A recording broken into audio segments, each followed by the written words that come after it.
Hello everybody, this is Maniac4Toys, and today I'd like to share a part of my collection of stuffed animals and plushes. I've mentioned this briefly before, but I do collect different plushes from all different franchises, sometimes generic ones just because they're fun. And this time I'd like to touch upon some that are from video games. Now, technically this would be something more in the line of Maniac for Games as a video, but we already have the video game room set up as a future video this week, so I figure I'll take it on for now.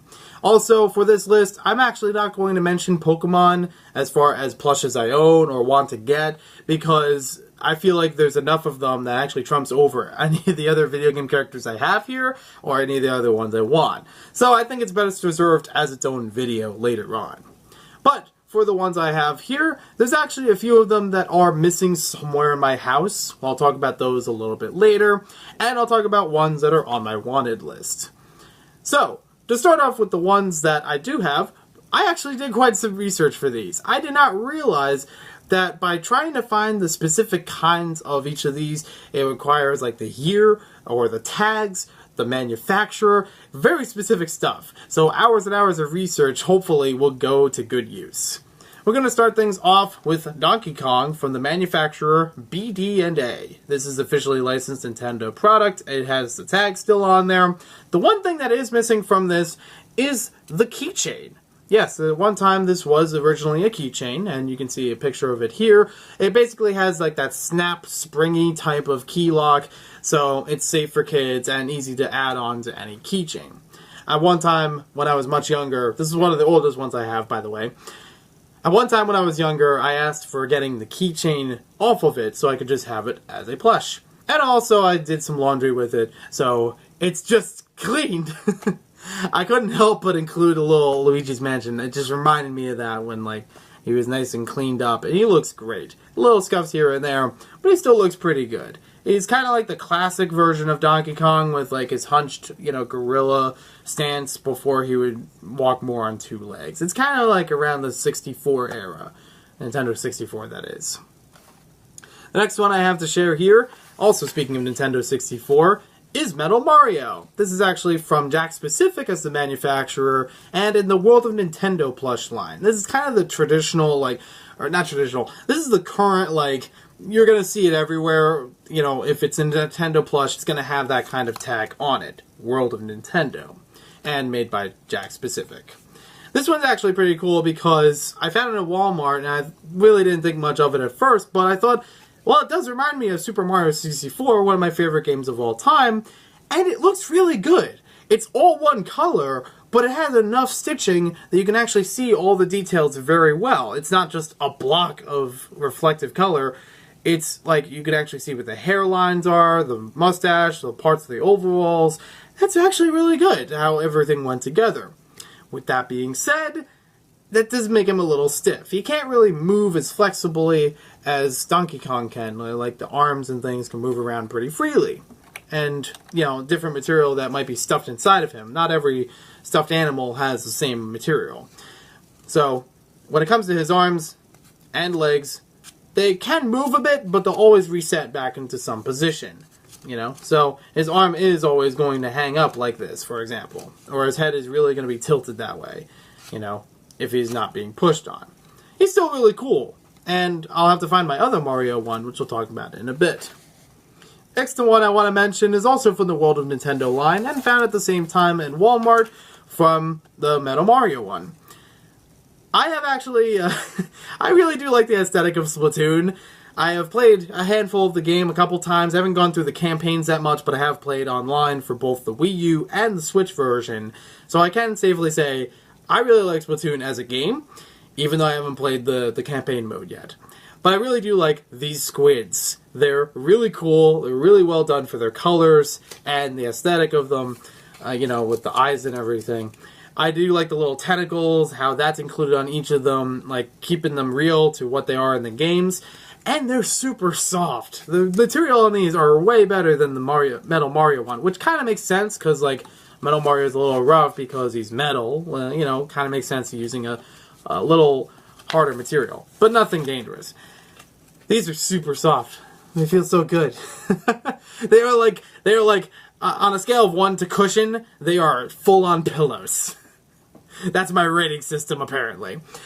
I would love to get more in different colors. Like if there's a pink one or a green one, green is my favorite color, I would definitely pick those up. I've actually been hesitant on a lot of other Splatoon merchandise, like t-shirts and things. I would like to get those at some point.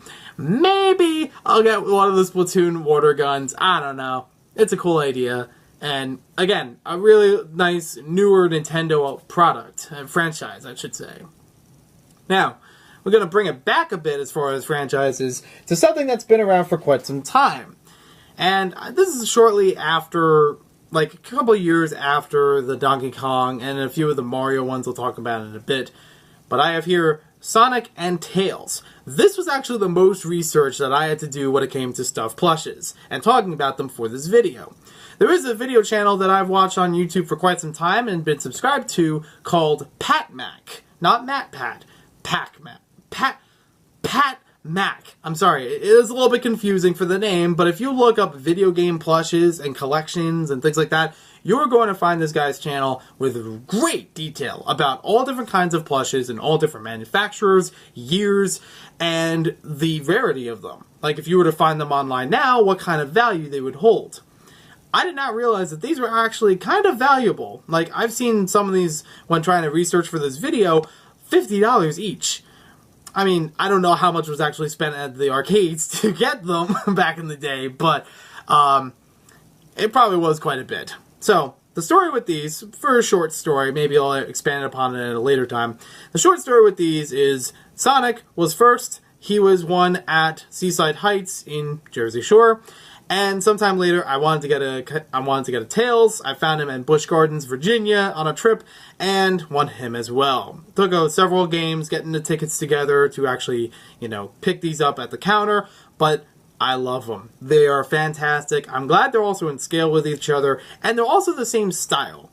These were made by Toy Network between 1991 and 2005, and are best, representative of like the Sonic Adventure 1, Sonic Adventure 2, Sonic Heroes, that kind of era of Sonic 3D video games. And it's an era that I really like. If I haven't already done it, I have done an entire video about it somewhere on the screen. So, with that being said, they've paired together very nicely. They do have some scratches here and there as far as, wear and tear. Just kind of general. Nothing, like beat up or thrown around that much. But they look fantastic. I'm glad that they are still in really good condition and not ripped open or anything. With that being said, Sonic will need some new shoe buckles at some point soon because they are getting quite worn. And one of them is missing. But they're looking really good. Now, the last one I have to show here is kind of an unusual one. I haven't really played the game that this is based off of. I've only somewhat seen gameplay of it, but he's so cute I can't turn him down. Frog in a Car. Now, some of you may have known that Frog in a Car is actually from Mother 3. It's one of several non-playable characters you'll find within the world, and this actually acts as a save feature. So if you walk up to it, you can actually save your progress with this frog.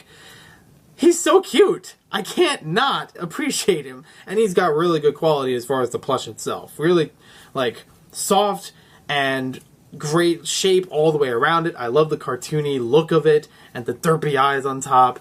He is basically in our family, not just mine, but also, I share him with my mom and my sister because I love the look of him. I've occasionally sent a cartoon version of this frog to each of them of if I'm driving out somewhere or if I just parked and just got home or something like that, just as a goof. But hey, now it's nice to have him as a plush. And this is actually available through the Yeti.com. I have to big thank you to Super Beard Brothers for making me known of this existence. It's the best thing in the world. And also someone from Super Beard Brothers and the Completionists and that whole realm created that plush and that artwork. So, I love it. Greatest thing. So, the ones that I actually have missing from my video game collection right now, they're somewhere scattered across the house, but I haven't found them yet, are as follows. Fortunately, Waluigi is among them. Yeah, he's one I've definitely wanted for quite some time. I'm happy that I got him at some point. I like him as a character. I like him as a meme. I like him as a Smash, reject. But unfortunately, he's missing. I don't think he's really torn up or anything, or really, like, scattered all over the place. He's just kind of misplaced. And it shouldn't be too long before I find him again. There's two different Marios that I believe are made by BDNA, the same way as the Donkey Kong, but I don't know for sure. It just kind of looked like the same style of how they were created, but I do remember having these for a long time. One of them you can see standing up and having his arms kind of stiffly next to his body, kind of like the Metal Mario, where they're not really going to move that far or, you know, that flexible. And then you have the Wing Cat Mario, which again is kind of like a stable body. You can't really move it that much, but he looks great. And both of them have the, you know, painted eyes sort of look on them, just like Donkey Kong. I definitely know they're around somewhere, just haven't found them yet, but I'm sure they'll turn up in the next video. And with the next video, hopefully I'll get some of these that are on my wanted list. Believe me, there's actually a whole bunch if you don't count any of the Pokemon ones. So I'm glad I kept Pokemon out of it for now. The first one I'd like to talk about is Yoshi. Green is my favorite color, and of Mario characters, I definitely like Yoshi in green. But I have to say, out of nostalgia, and I do like the Yoshi Story game, I would like to get all of the Yoshis that were featured in that game. 8 different Yoshis, including green, red, light blue, dark blue, pink, yellow, black, and white. I forgot there was a white. And I almost forgot that there were 2 kinds of blue. But if they're all made as plushes, and they're all in the same size, even if they're not in scale with any other plushes I own right now, they would be great to have. Luigi would be great to have in scale with Mario, not necessarily with the Metal Mario, but that would be okay. I would actually think of doing it more in scale with the stand-up Mario that I showed before. That one is about 10 inches tall or so, and that would be, you know, decent for showing Luigi, you know, like as a taller brother as well. Luigi's, you know, my favorite character. I am a player too. I am a younger brother. So how do I not have a Luigi already is beyond me. If I already have Waluigi, I should have Wario. The two just go together. And again, I would like to have him in scale with the other Mario brothers so everybody fits nicely. Bowser, I don't have to have him in scale, but I think he would just be great to have as a plush. I'm actually curious about the texture on his shell, if it's going to be any different than the rest of him. And being a scaly creature, it's kind of interesting having it as a plush. The Chow, I've learned recently, is a plush in the Sonic the Hedgehog merchandise. And I want it. It doesn't have to necessarily be in scale with the other ones that I have that are about 14 inches, but they're kind of small, so I think any scale would work well with these. Unless they're taller than it, obviously. And then, you know, going with these I would like to have in scale Shadow, Knuckles, and Eggman. Eggman doesn't have to necessarily be the Sonic Adventure 1 and 2 version. It could be the classic Eggman. Either one is fine. But I would like to have Shadow and Knuckles relatively close to the Sonic and Tails that I have. So unfortunately, that may mean either really hard research and trying to find those in the same year, like the same toy network, you know, manufacturer kind of thing, or it just might take me a little bit longer trying to find one that's relatively close to those in terms of scale. Diddy, I think, would be kind of cool to have since I already have a Donkey Kong. I don't really know if I want to get one that's bigger than him, unless I just want to make it funny. So I might have to go with a Diddy keychain version, may or may not keep the keychain on this time. I have learned that there has been a Banjo-Kazooie plush, and I don't know if it's authentic or if it's licensed or anything, but if there is one licensed, I would like to have it. It is very cool. Again, another classic N64 title, and a great mascot to have in plush form. I think that would be really cool seeing both of them together, and not just like Banjo on his own and Kazooie on his own, but like in the backpack. It's gotta be really cool with all of it together. Parappa the Rapper doesn't need a scale with any of them. He's kind of a short boy anyways, but I think it would be really cool. I do like the Parappa the Rapper games among many other music games, so I think he'd be a great addition to my video game collection. And last but not least on this list for now is Kirby. I've actually never played a Kirby game. Or at least if I have, it's only been demos or in Smash Brothers or some other crossover. But I've never played like a solo Kirby game on its own, even though I have a few. With that being said, I can't not add Kirby to a plush collection. He's a puffball. He's cute, he's round, he's pink. He fits perfectly as a plush. He's got to be soft just as a character, so why not have him as a plush, which is also soft. And then we have everything for my list for this video of video game Collect-A-Thon in plush form. I will talk about Pokemon at a later time, and believe me, the wanted list, oh, there's quite some picks on there. Let me know in the comments below if you have any video game plush characters, or if you want any of them.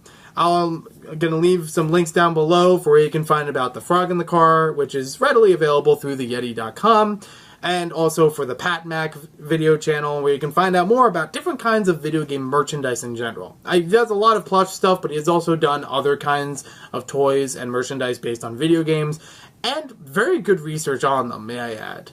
We'll see you next time with more videos.